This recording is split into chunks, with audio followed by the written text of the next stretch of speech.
Now let's clean this up a little bit, because if we look up here, we have both our connection to the blockchain and our private key stored directly in our code. If we were to push this code up to a GitHub or some other code repository, people would be able to see our code. If we look in deploy.js of my code, there's something else in here. We don't actually see the private key or the RPC URL in here. So what's going on? Remember, if you give out your private key, whoever has your private key owns your funds. So even though this is a fake private key that doesn't have any real money in it, we still don't want to have to hard code our private keys into our code just in case we accidentally share code with somebody.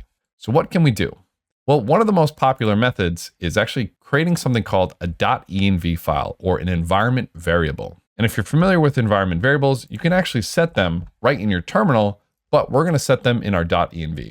So what you want to do is you're going to want to create a .env file.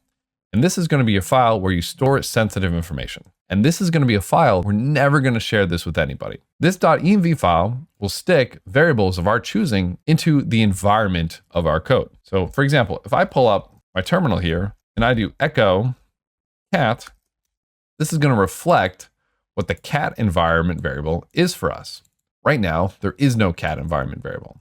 However, if I do export cat equals dog, and now I do echo $cat, I get dog output. This is what an environment variable is. It's a variable in our terminal or in our scripting environment. Since I don't want to have to type export private key equals blah, blah, blah every time, what we're going to do instead is we're going to stick them into this .env file.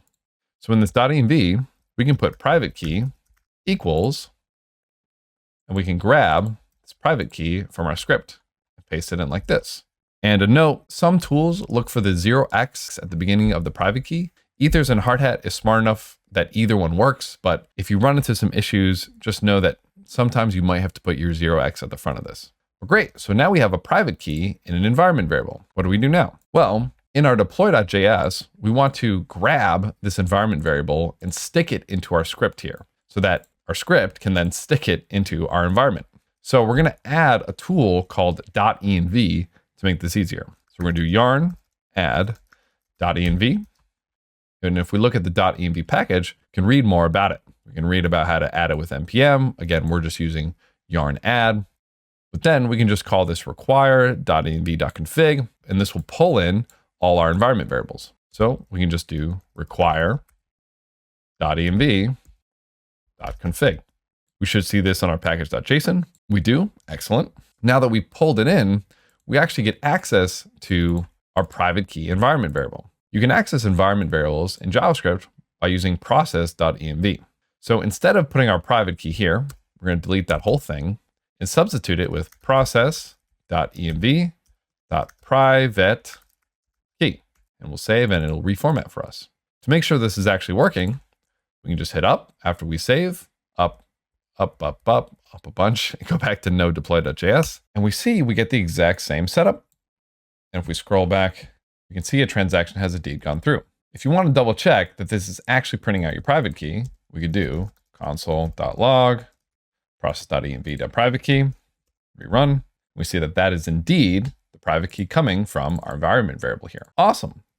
Now our RPC URL here isn't really something that we need to secure. However, maybe we're going to use a certain API key or maybe a certain endpoint that only we want to have access to, and we don't want anybody else to be using our RPC endpoint. So we're going to add this to our .env file as well. So in our .env, I'm going to copy this here.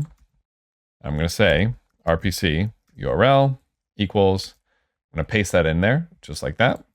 And we're going to delete here, and we're going to do the exact same thing.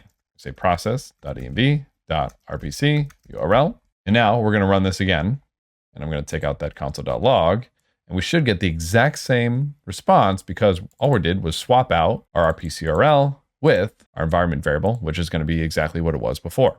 So we go ahead and run this, and we get the exact same response.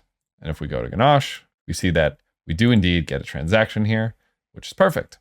Awesome. So we've learned how to add environment variables to our .env file so that just in case we want to share our code or we push our code up to GitHub, which we'll do in later sections, we don't accidentally expose our private keys or our RPC URLs. Now, all the code that we have in our project here, if we push it up to GitHub or share it with somebody else, all this code will get pushed up, including our .env file. However, if you look at my code samples here for this course, we don't see a .env file in here.